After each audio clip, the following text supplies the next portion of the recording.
Hi, I'm Sean from Brampton Technology, and I'm going to show you the proper usage of Profix 5 and 10.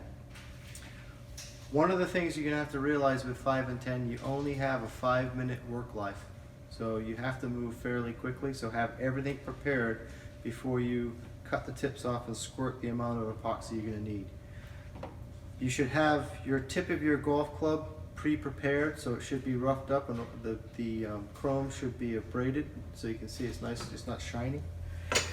The club head, whether it's new, might have cutting oil, so you want to make sure that everything is cleaned out. If you're reshafting, take any residue that's been left over from the old shaft out. And then what you want to do is this: have some paper towels that are pre-cut. I have a little bit of alcohol on these towels so that you can wipe up any residue that comes off. You have your ferrule ready, and all we're going to do is going to snip off the ends of this. In actual fact, let me put my safety goggles on. Cut one off, cut the other one off. Take this, make sure that both sides are fairly equal when you squirt this out. So I'm going to take it here. We're going to run a line just enough for one application. Alright, wipe that down. There is a little cap here that you can put back on to stop any further epoxy running out. You want a small circular wooden dowel to either mix it and then apply it to the inside of the hosel. You want to make sure once you start to mix this up that you move fairly quickly. I would put the ferrule on right now, and we're going to mix this, and you want to mix it fairly thoroughly until the product becomes one. There's a clear side to it and there's a slightly whiter side. As soon as this turns pure white, you're ready to go. Okay, a little bit more. So you're going to take some of this on the applicator.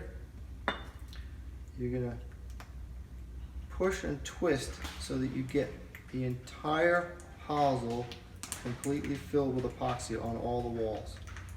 You're creating what we call a thin film bond. So you want to make sure that you have it in the hosel and on the shaft.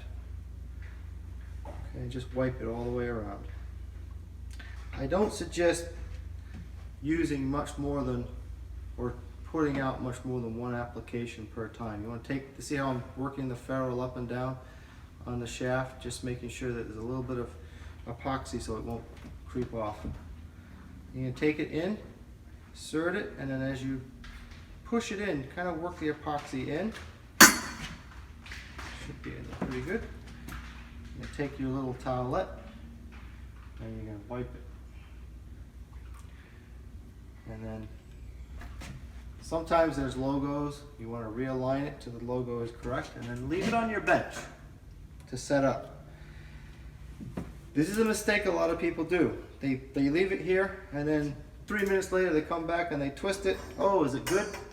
And they look at it, and every time you twist it or move it, from that first time you put it on the bench, you're breaking the bond down. I suggest leaving this on the bench and just put your applicator in the middle. That's on a thin film bond right here. So when that is dried, you can check your golf club and you're ready to go.